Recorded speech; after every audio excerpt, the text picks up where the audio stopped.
আত্মীয় স্বজনকে চারটি কথা কখনো বলবেন না, তাহলে কঠিন বিপদে পড়ে যাবেন। মাস্ট বি আপনার লাইফে বিপদ চলে আসবে যদি আপনি আপনার রিলেটিভস যারা আছে, আত্মীয় স্বজন যারা আছে, তাদেরকে চারটি কথা বলেন। অবশ্যই আত্মীয়তার সম্পর্ক বজায় রাখবেন, তবে তাদের সাথে সব কিছু শেয়ার করতে যাবেন না, কেননা সব আত্মীয় স্বজন কিন্তু সমান না।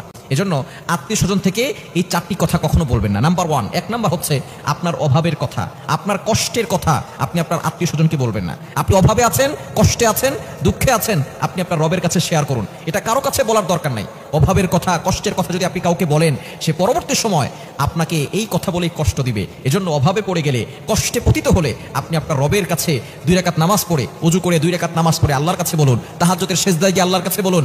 শেষ রাতে আল্লাহ তাআলা প্রথম আসমানে এসে বান্দাদেরকে ডাকতে থাকেন, আলা আমি মুস্তাগফিরিন ফাস্তাগফিরুল্লাহ। কে আছো ইস্তেগফার করবে, ক্ষমা প্রার্থনা করবে, আমি আল্লাহ ক্ষমা করে দিব। কে আছো অভাবে আছো, আমি আল্লাহর কাছে বলো অভাব দূর করে দিব। কে আছো বিপদে পড়ে গেছো, আমি আল্লাহর কাছে বলো বিপদ থেকে উদ্ধার করে দিব। আল্লাহ তাআলা নিজে প্রথম আসমানে এসে বান্দাদেরকে ডাকতে থাকেন। সহিহ বুখারী শরীফের হাদিস। এজন্য আপনি অভাবে পড়ে গেলে, কষ্টে পড়ে গেলে কারো কাছে বলবেন না, আপনি আপনার রবের কাছে বলুন। কেননা দুনিয়ার সব মানুষ যদি আপনার পাশে থাকে আর রব যদি না থাকে, তাহলে আপনি কিন্তু শান্তি পাবেন না। আর দুনিয়ার সব মানুষ যদি আপনার পাশে না থাকে, একমাত্র আপনার রব আপনার পাশে থাকে, তাহলে আপনি একজন ভালো এবং শান্তিপূর্ণ মানুষ হতে পারবেন এবং আপনি আপনার অন্তরে শান্তি সুখ ফিল করতে পারবেন। এজন্য 1 নাম্বার, আপনার আত্মীয় স্বজনকে অভাবের কথা, কষ্টের কথা বলবেন না। 2 নাম্বার, আপনার আত্মীয় স্বজন যারা আছে তাদেরকে আপনার সংসারের গোপন কথাগুলো বলবেন না। স্বামী স্ত্রীর গোপন কথা খবরদার কারোর কাছে শেয়ার করবেন না। আপনার স্বামী স্ত্রী যে গোপন কথাগুলো আছে, স্বামী স্ত্রীর কথাগুলো গোপন রাখবে, স্ত্রী স্বামীর কথাগুলো গোপন রাখবে। কিন্তু অনেক স্বামী স্ত্রী আছে নিজেদের ঘরের কথা বাহিরে বলে। খবরদার, 4 দেয়ালের ভিতরে স্বামী স্ত্রী কথা কাটাকাটি হবে, ঝগড়া হবে, আবার মিলমিশ হয়ে যাবে। কিন্তু আপনি যে এই কথাগুলো মানুষের কাছে বললেন, আপনি যে আপনার আত্মীয় স্বজনকে বললেন, পরবর্তী সময় স্বামী স্ত্রী আপনারা ঠিক হয়ে যাবেন, কিন্তু ওই আপনার আত্মীয় স্বজন আপনাকে আঘাত দিবে যে তোমার স্বামী এমন, তোমার স্ত্রী এমন। এজন্য খবরদার, সংসারের গোপন কথাগুলো কাউকে বলবেন না। আপনার স্বামী স্ত্রীর গোপন কথা এগুলো আপনার আত্মীয় স্বজনকে বলতে যাবেন না, তাহলে কিন্তু পরবর্তী সময় এই কথা বলে আপনাকে খোঁটা দিয়ে আপনাকে আঘাত করবে। 3 নাম্বার হচ্ছে আপনার সন্তানের বদনাম কারো কাছে বলবেন না। নিজের সন্তানের বদনাম যে সমস্ত মা বাবারা করে, তাদের মতো হতবাগার কপাল পোড়া কেউ হতে পারে না।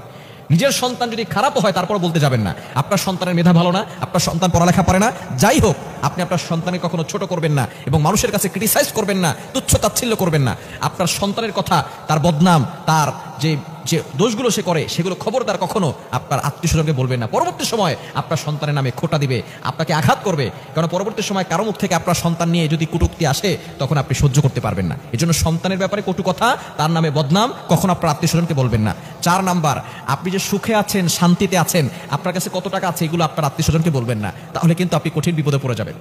যদি আপনি মানুষকে বুঝান যে আপনি শো অফ করেন, আমার কাছে অনেক টাকা পয়সা আছে, এটা যদি আপনি মানুষকে বুঝান আর তারা যদি বুঝতে পারে, তাহলে দেখবেন আপনাকে বারবার বিপদে ফেলতে চাইবে, আপনাকে নিয়ে হিংসা করবে। আপনি সুখে আছেন এটা দেখে অনেকের সহ্য হবে না। অনেক আত্মীয় স্বজন সামনে খুব ভালো দেখা যায়, কিন্তু তারা পাশ থেকে দূরে যাওয়ার পরেই তারা আপনার সাথে হিংসা করে। আর আরেকটা বিষয় হচ্ছে বদনজর, এটা কিন্তু সত্য। আপনি সুখে আছেন, শান্তিতে আছেন, এটা কিন্তু অনেকের বদনজর লেগে যায়। নবীজি সাল্লাল্লাহু আলাইহি ওয়াসাল্লাম বলেছেন, আল আইনু হাক্কুন, বদনজর সত্য। এই বদনজর থেকে দূরে থাকার জন্য সুখে আছেন, শান্তিতে আছেন, টাকা পয়সা আল্লাহ তাআলা দিয়েছেন, সেটা আল্লাহ শুকরিয়া আদায় করেন, কিন্তু মানুষের কাছে বলতে যাবেন না, আত্মীয় স্বজনের কাছে গর্ব করে শো অফ করতে যাবেন না, তাহলে কিন্তু কঠিন বিপদে পড়ে যাবেন। সুতরাং আত্মীয় স্বজনকে এই 4টি কথা বলবেন না, তাহলে কিন্তু আপনি বিপদে পড়ে যাবেন। বিপদ থেকে বাঁচার জন্য আত্মীয় স্বজন, প্রতিবেশী যারা আছে তাদের কাছ থেকে এই কথাগুলো লুকানোর চেষ্টা করবেন, তাহলেই আপনি শান্তিতে থাকতে পারবেন, সুখে থাকতে পারবেন। আল্লাহ তাআলা আমাদের বাংলাদেশে নয়, সারা পৃথিবীতে প্রতিটি মানুষের ভিতরে, প্রতিটি সংসারের ভিতরে মুসলমানদেরকে আল্লাহ পাক রব্বুল আলামিন শান্তির ব্যবস্থা করে দেন।